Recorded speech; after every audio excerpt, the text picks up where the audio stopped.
اگر اس کے گھر میں غلام ہے تو غلام نے اگر لے کر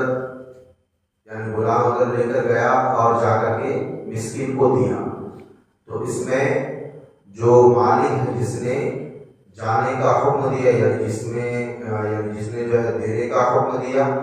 اس کو بھی اللہ تبارک و تعالیٰ جنت میں داخل کرے گا، اور جو بقائی ہے یعنی گھر کی عورت اس کو بھی اللہ تعالیٰ جنت میں داخل کرے گا۔ اب جو لیا کر کے دیا ہے بقایا نہیں، مال بھی اس کا نہیں یعنی غلام، تو اللہ تبارک و تعالیٰ اس کو بھی جنت میں داخل کرے گا۔ ایک صاحب خانہ جس نے حکم دیا، دوسری زوجہ کہ اسے تیار کرتی ہے، تیسری خادم جو مسکین کو دے کر آتا ہے، تو پھر حضور پرنور صلی اللہ علیہ وسلم نے فرمایا حمد ہے اللہ عز و جل کے لیے جس نے ہمارے خادموں کو بھی نہ چھوڑا، یعنی رحمت سے محروم نہ چھوڑا۔ وہاں پہ خادم مالک نہیں ہے، وہ معمولی غلام ہے، وہ صرف ایک غلام ہے، لیکن صرف جو ہے وہ گھر سے باہر پہنچانے کے عوض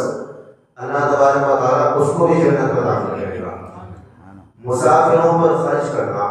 حضرت ابو ہریرہ رضی اللہ تعالیٰ عنہ سے روایت ہے کہ حضور انور صلی اللہ تعالیٰ علیہ وسلم نے ارشاد فرمایا مومن کو اس کے عمل اور نیکیوں سے مرنے کے بعد بھی یہ چیزیں پہنچتی رہتی ہیں۔ جو مومن مسلمان انتقال کر جاتے ہیں تو دنیا میں انہوں نے جو کام اللہ اور اس کے رسول کی رضا کی خاطر کیا ہے، یعنی مسکینوں کو کھانا کھلایا ہے، یا مسکینوں کو کپڑے دیا ہے، یا مسافروں پر خرچ کیا ہے، یا کسی مجبور پر خرچ کیا ہے، تو یہ سارے عمل جو ہے ان کے لیے ایسا ہے یعنی صدقہ جاریہ بن جاتا ہے۔ بندہ جب تک دنیا میں ہے تب تک وہ یعنی کہ بلاؤں سے، وباؤں سے، مصیبتوں سے، پریشانیوں سے وہ چھٹکارا تو پاتا ہی رہے گا، لیکن جب وہ چلا جائے گا، اب مان لو اس کے اولاد میں کوئی اس کے لیے صدقہ کرے نہ کرے، جتنا انہوں نے دنیا میں کیا تھا اللہ تبارک و تعالیٰ اس کو اس کا بدلہ عطا کرتا رہے گا ہمیشہ قبر تک، یعنی قبر میں بھی اس کا بدلہ اسے ملتا رہے گا۔ علم جس کی اس نے تعلیم دی اور اشاعت کی،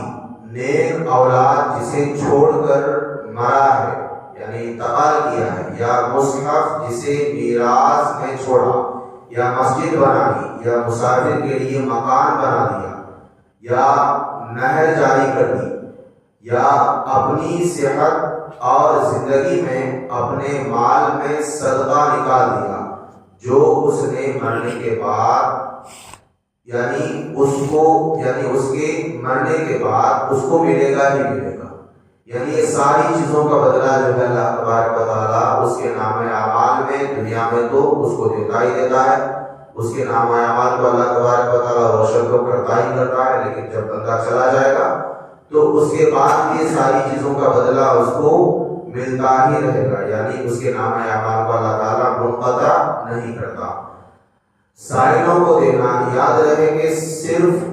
اس سائل کو اپنا مال دے سکتے ہیں جسے سوال کرنا شرعی طور پر جائز ہو،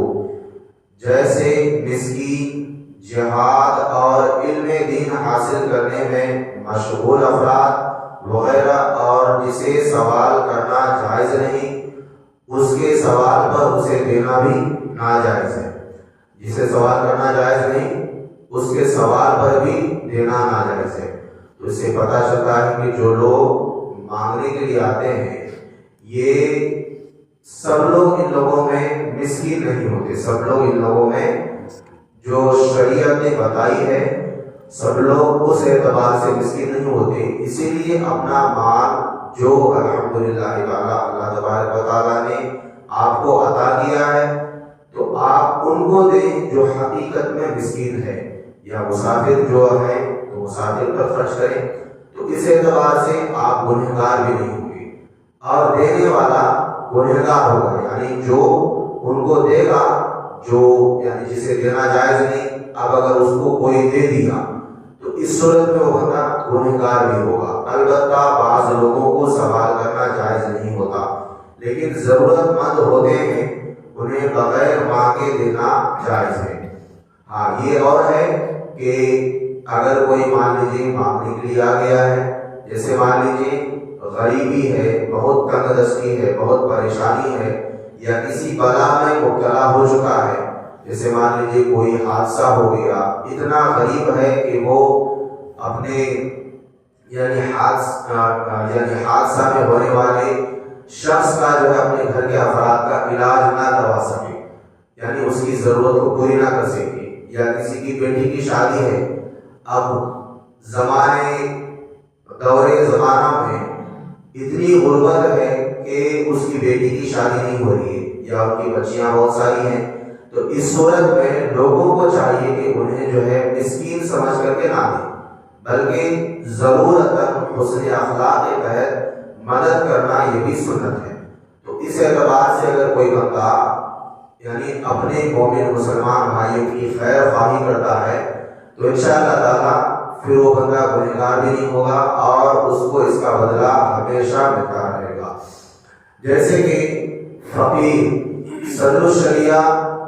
مفتی امجد علی اعظمی رحمۃ اللہ تعالیٰ علیہ فرماتے ہیں، آج کل ایک عام بلا یہ پھیلی ہوئی ہے کہ اچھے خاصے تندرست ہیں، چاہے تو کما کر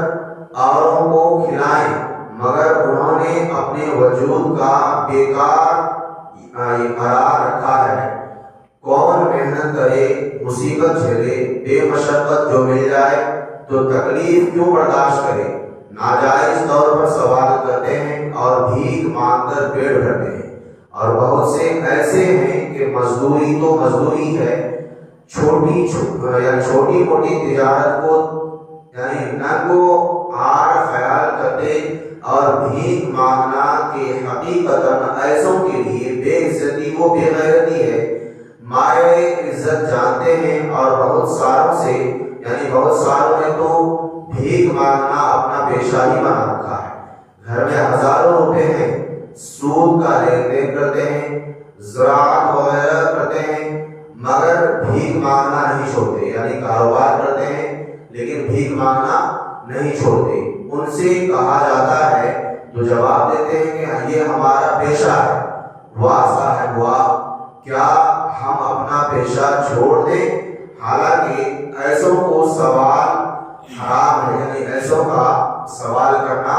حرام ہے، اور جسے ان کی حالت معلوم ہو اسے جائز نہیں کہ وہ ان کو دے، یعنی جن لوگوں کو ان کے بارے میں پتا ہے یہ بندہ حقیقت میں مجبور نہیں ہے، یہ بندہ مسکین نہیں ہے،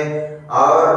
اس کی مالی حالت جو ہے ٹھیک ٹھاک ہے، یہ اگر کمائے تو کما سکتا ہے، اچھی خاصی زندگی گزار سکتا ہے، تو جو لوگ جان بوجھ کر کے ان کو دیں گے تو اب دینے والے کو گناہ ہوگا، لینے والے کو تو گناہ ہوگا ہی ہوگا، لیکن دینے والے کو بھی گناہ ہوگا۔ تو اس صورت میں سب سے بہترین حدیث پاک کی روشنی میں جو رمضان میں زکوٰۃ کے بارے میں آتا ہے کہ زکوٰۃ کا مال کن کو دیا جائے، تو زکوٰۃ کا مال سب سے پہلے اپنے قریبی عزیز و اقربا رشتہ داروں کو دینا یہ جو ہے یہ واجب ہوتا ہے۔ اب اگر کوئی بندہ مان لو یعنی مسافر ہے، یا مان لیجیے کہ امام صاحب کو ہی سمجھ لیجیے کہ امام صاحب جو ہے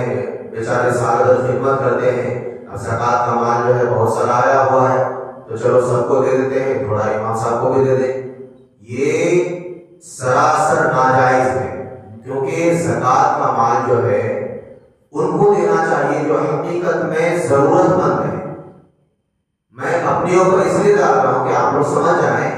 دیکھیے امام جو ہوتا ہے تو یہ عوام کی ذمہ داری ہوتی ہے، امام کو الحمدللہ تعالی مطلب یعنی کہ جس طرح آپ اپنے رہبر کو اونچا مانتے ہیں، اس کو یعنی جس طرح مان لیجیے سید کا مقام اونچا ہے تو سیدوں کے لیے زکوٰۃ کا مال جو ہے لینا یہ جائز نہیں ہے اور ان کو دینا بھی جائز نہیں ہے۔ تو اسی صورت میں امام رہبر ہوتا ہے، امام اگرچہ غریب ہے، آپ امام کی مدد کرنا چاہتے ہیں، مؤذن کی مدد کرنا چاہتے ہیں یا دیگر لوگوں کی مدد کرنا چاہتے ہیں تو آپ مدد کریں، لیکن زکوٰۃ کے مال سے نہیں۔ آپ اپنا جو یعنی کہ مال کا میل ہے وہ مال نہ دیں، کیونکہ اس سے جو ہے نحوست پھیلے گی۔ یعنی جس طرح جو ہے میت کا کھانا یہ یعنی جو سید زادے ہوتے ہیں ان کے لیے جائز نہیں ہوتا، کیونکہ ان کی جو جسم میں جو روح ہوتی ہے اس کو کسران بناتی ہے اور حقیقت میں وہ جائز بھی نہیں ہے۔ تو اس صورت میں یہ سارے معاملات جتنے بھی ہیں، جیسے مان لیجیے کوئی مدرسے کا چندہ کرنے کے لیے آ گیا سفیر، یعنی کوئی سوال کرنے والا آ گیا، تو زکوٰۃ کا مال آپ جو ہے ان لوگوں کو ایسے نہ دیں جب تک آپ تفتیش نہ کریں، جب تک آپ جان نہیں لیتے حقیقت کیا ہے، کیا وہاں پہ بچے پڑھتے ہیں نہیں پڑھتے ہیں، وہاں پہ مدرسہ چلتا ہے نہیں چلتا ہے، یا مان لیجیے اسی طرح آپ اپنے گاؤں میں ہی اگر دے رہے تو حق یہ ہوتا ہے کہ آپ اگر تھوڑا بھی خرچ کر رہے ہیں تو آپ پہلے تحقیق کریں، تحقیق کرنے کے بعد آپ جو ہے اپنے ہاتھ سے لا کر کے دیں۔ آپ کسی کو تحفہ دے رہے ہیں تو اپنے ہاتھ سے دیں، اس میں زیادہ ثواب ہے۔ اگر آپ جو ہے ان تمام باتوں کو نظر انداز کرتے ہوئے کہ چلو جو بھی ہے ہمارا یعنی ہماری نیت تو یہ ہے کہ اللہ اور اس کے رسول کے خاطر ہم نے یعنی راہ حق میں قربان کیا یعنی خرچ کیا، تو یہ آپ کا جو سوچنا ہے یہ غلط ہو سکتا ہے، کیونکہ آپ نے تحقیق نہیں کی۔ جو اصل میں حقدار ہے ان تک آپ نے یعنی کہ پہنچایا نہیں۔ بیچارے اصل حقدار جو ہے وہ ہمیشہ تنگ دستی میں مبتلا رہتے ہیں، اور یہاں پہ جو مطلب ہے کہ ادھر ادھر سے مانگنے والے آ جاتے ہیں، وہ یعنی کہ پورا لوٹ لاٹ کر چلے جاتے ہیں۔ وہ اپنی زندگی حرام طریقے سے تو گزارتے ہیں، لیکن وہ اپنی حرامیت میں آپ کو بھی شامل کر لیتے ہیں، کیونکہ آپ نے تحقیق نہیں کی، آپ نے جان بوجھ کر ان کو جو ہے وہ مال دیا۔ اب وہ مال سے وہ کیا کریں گے؟ وہ مال سے وہ ہو سکتا ہے کہ وہ کوئی برے کام میں ان مالوں کو خرچ کریں، تو پھر آپ کا زکوٰۃ بھی ادا نہیں ہوگا، آپ صدقہ دیں گے آپ کا صدقہ بھی ادا نہیں ہوگا، الٹا آپ کو گناہ ہوگا۔ تو جب بھی آپ اپنے مال سے خرچ کرتے ہیں تو پہلے تحقیق کریں کہ یہ کیا معاملہ ہے۔ ہاں اگر اپنے قریبی رشتہ داروں میں اگر کوئی غریب غربا نہیں ہے یا اپنے علاقے میں کوئی غریب غربا نہیں ہے، کوئی پریشان حال نہیں ہے، تو آپ ڈھونڈنے کے بعد جب آپ کو مکمل معلوم پڑ جائے تو پھر اس صورت میں آپ ان پیسوں کو جمع کر کے ایسی جگہ رابطہ کریں جہاں پہ واقعی میں مسکین یعنی غریب یتیم رہتے ہوں یا یتیم بچے پڑھتے ہوں، یعنی وہاں پہ آپ خود جو ہے جا کر کے دیں، یعنی تو کسی کے ذریعے وہاں تک پہنچائیں۔ یہ جو ہے اس کی پوری صورتحال ہے۔ اللہ تبارک و تعالیٰ کی بارگاہ میں دعا ہے کہ اللہ تبارک و تعالیٰ ہم تمام کو اپنی صحیح عطا فرمائے۔